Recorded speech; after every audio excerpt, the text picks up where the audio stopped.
2018 വലിയ വെള്ളപ്പൊക്കം, തുടർന്ന് രണ്ടാം പിണറായി സർക്കാരിൻ്റെ കാലത്തെ വയനാട് ഉരുൾപൊട്ടൽ ദുരന്തം, ഇതിനൊക്കെ തന്നെ CMDRF chief minister's distress relief fund രൂപീകരിച്ചിരുന്നു. അതിലേക്ക് പണം തരില്ല, അല്ലെങ്കിൽ പണം ഞങ്ങൾ നേരിട്ട് കൊടുത്തുകൊള്ളാം എന്ന് പറഞ്ഞവർക്കെതിരെ വലിയ നടപടിയെടുക്കുകയും അവർക്കെതിരെ സമൂഹ മാധ്യമങ്ങളിലടക്കം വലിയ പ്രചരണം നടത്തുകയും ഒക്കെ ചെയ്തു. കോടിക്കണക്കിന് രൂപയാണ് മുഖ്യമന്ത്രിയുടെ ദുരിതാശ്വാസ നിധിയിലേക്ക് ഈ രണ്ട് ദുരന്തവുമായി ബന്ധപ്പെട്ട് കിട്ടിയത്.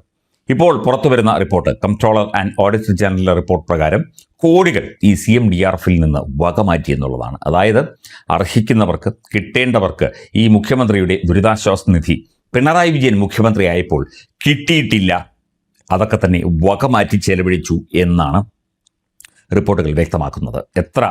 എത്ര നികൃഷ്ടമായ, അല്ലെങ്കിൽ എത്ര വിശ്വാസയോഗ്യതയില്ലാത്ത ഒരു പരിപാടിയാണ് ഒരു സർക്കാർ സംവിധാനം കാണിക്കുന്നത് എന്ന് ആലോചിച്ച് നോക്കൂ. പാവപ്പെട്ട ദുരിതമനുഭവിക്കുന്നവരെ സഹായിക്കാനായിട്ട് മുണ്ടുമുറുക്കിയെടുത്തും കടം വാങ്ങിയും ഇല്ലാത്ത പൈസ കൂട്ടിവെച്ചും കൊച്ചു കുഞ്ഞുങ്ങളടക്കം കുടുക്ക പൊട്ടിച്ചുമൊക്കെ നൽകിയ പണമാണ് ഇത്തരത്തിൽ വകമാറ്റി ചെലവഴിച്ചിരിക്കുന്നത്.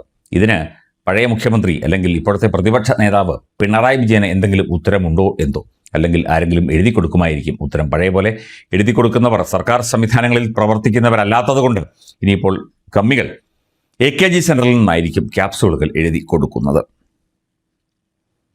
LDF സർക്കാരിൻ്റെ കാലത്ത് ദുരിതാശ്വാസ നിധിയിൽ നിന്ന് 262 കോടി രൂപ വകമാറ്റി എന്ന് comptroller and auditor general report. Budget കടമെടുപ്പ് വലിയ ബാധ്യത എന്ന് ചൂണ്ടിക്കാട്ടിയാണ് ഈ റിപ്പോർട്ട്. 39,230 കോടി രൂപയാണ് ഓഫ് ബജറ്റ് കടബാധ്യത. തീർപ്പാക്കാത്ത കടബാധ്യത മാത്രം 3,511 കോടിയുണ്ടെന്നും കംട്രോളർ ആൻഡ് ഓഡിറ്റർ ജനറൽ റിപ്പോർട്ടിൽ പറയുന്നു. ഈ റിപ്പോർട്ടിലാണ് ഈ 262 കോടി രൂപ ദുരിതാശ്വാസ നിധിയിൽ നിന്ന് വകമാറ്റി എന്ന സൂചനകൾ പുറത്തുവരുന്നത്. സംസ്ഥാനത്ത് കിഫ്ബിയും പെൻഷൻ കമ്പനിയും വൻ ബാധ്യത എന്ന് ചൂണ്ടിക്കാട്ടുന്നതാണ് റിപ്പോർട്ട്. സംസ്ഥാനത്ത് കടമെടുപ്പ് തുടരുകയാണ്. ദുരിതാശ്വാസ നിധിയിൽ നിന്ന് 262.06 കോടി സഞ്ചിത നിധിയിലേക്ക് ക്രമരഹിതമായി മാറ്റി. റവന്യൂ കമ്മിയും ധനക്കമ്മിയും കുറച്ചു കാണിക്കാനാണ് നടപടി എന്നും റിപ്പോർട്ടിൽ പറയുന്നു. എല്ലാം കള്ളക്കണക്കുകളിലൂടെ ജനങ്ങളെയും അതുപോലെ തന്നെ പൊതുസമൂഹത്തെയും നാടിനെയും പറഞ്ഞു പറ്റിക്കുന്നതിനും അവരുടെ കണ്ണിൽ പൊടിയിടുന്നതിനും വേണ്ടിയാണ് ഇത്തരത്തിൽ ഈ വകമാറ്റി ചെലവഴിക്കലും കള്ളക്കണക്ക് എഴുതലും പിണറായി സർക്കാർ നടത്തിയത്. കഴിഞ്ഞ സർക്കാരിൻ്റെ ധനമാനേജ്മെന്റിലെ കൃത്യമായ പാളിച്ച ചൂണ്ടിക്കാട്ടുന്നതാണ് CAG റിപ്പോർട്ട്. ആഭ്യന്തര ഉൽപ്പാദനം 9.3% നിന്ന് 9.97 ആയി. റവന്യൂ വരവിൽ 0.3% മാത്രമാണ് വളർച്ച. കേന്ദ്ര സഹായത്തിൽ 42% കുറവുണ്ട്. ചെലവിൽ 8.97% കൂടുതൽ. റവന്യൂ ചെലവിൻ്റെ 64.4%, വരവിൻ്റെ 80%, ശമ്പളമടക്കമുള്ള ആനുകൂല്യങ്ങൾക്കായിട്ട് ചെലവഴിക്കുന്നു എന്നും റിപ്പോർട്ടിൽ പറയുന്നു. അത് സ്വാഭാവികമായ ഒരു കാര്യമാണ്. ഇത്തരത്തിൽ 77 മുതൽ 80% വരെ ശമ്പളവും പെൻഷനും മറ്റ് ആനുകൂല്യങ്ങളും സർക്കാർ ജീവനക്കാർക്ക് നൽകുന്നതിനായി ചെലവഴിക്കുന്നത് അത് ഏത് സർക്കാർ വന്നാലും അങ്ങനെയാണ്. പക്ഷേ ഈ 262.06 കോടി രൂപ ദുരിതാശ്വാസ നിധിയിൽ നിന്ന് വകമാറ്റി ഈ ധനക്കമ്മി കുറച്ച് കാണിക്കുന്നതിനായിട്ട്, അതായത് ഇത് മറ്റ് പദ്ധതികൾക്കും മറ്റ് കാര്യങ്ങൾക്കുമായി ഉപയോഗിച്ചിട്ട് ഇതിനെ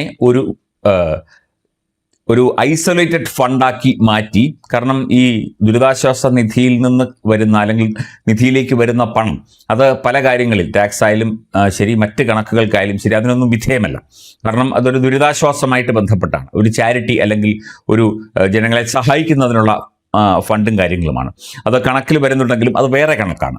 സാധാരണഗതിയിലുള്ള റവന്യൂ വരുമാനത്തിൻ്റെയോ മറ്റ് വരുമാനങ്ങളുടെയോ കണക്കിൽ ഇത് പെടില്ല. അപ്പം അതിൽ നിന്ന് പണം 262.06 കോടി രൂപ എന്ന് പറഞ്ഞാൽ ചെറിയൊരു തുകയല്ല. ഇത് വകമാറ്റി ധനക്കമ്മി കുറച്ച് കാണിക്കുന്നതിനായിട്ട് കളിച്ച കളിയാണ് ഇത് എന്നാണ് ഇപ്പോൾ CAG റിപ്പോർട്ട് പറയുന്നത്. ഇത് വെറുതെ പറയുന്നതല്ല, കൃത്യമായ കണക്കുകളുടെ അടിസ്ഥാനത്തിൽ പറയുന്നതാണ്. ഇതിനെന്തെങ്കിലും ഒക്കെ ന്യായീകരണങ്ങൾ പറയുമായിരിക്കും. പിന്നെ ഈ കണക്കിൻ്റെയും ഈ ധനക്കമ്മിയുടെയും മറ്റ് കാര്യങ്ങൾക്കും ഒക്കെ ആയിട്ടുള്ള ആ ഒരു സാങ്കേതികമായ ഒരു വിവരം ഈ AKG സെൻറ്ററിൽ ഇരുന്ന് ക്യാപ്സൂളുകൾ ഉണ്ടാക്കുന്നവർക്ക് ഇല്ലാത്തതുകൊണ്ട് ചിലപ്പോൾ തോമസ് ഐസക്കിനെയോ അങ്ങനെയുള്ള ആളുകളെയൊക്കെ വിട്ട് ഇതിന് ന്യായീകരണം കണ്ടെത്തുമായിരിക്കും. എന്തായാലും പാവപ്പെട്ടവന്, ദുരിതമനുഭവിക്കുന്നവന് കൊടുക്കാൻ പാവപ്പെട്ടവൻ കൊടുത്ത, ജനങ്ങൾ കൊടുത്ത, കൊച്ചു കുഞ്ഞുങ്ങൾ കുടുക്ക പൊട്ടിച്ചു കൊടുത്ത പണമാണ് ഇങ്ങനെ വകമാറ്റിയിരിക്കുന്നത് എന്നത് അത്യന്തം ദുഃഖകരവും ഖേദകരവുമായ കാര്യമായിട്ട് തന്നെ കരുതേണ്ടി വരും.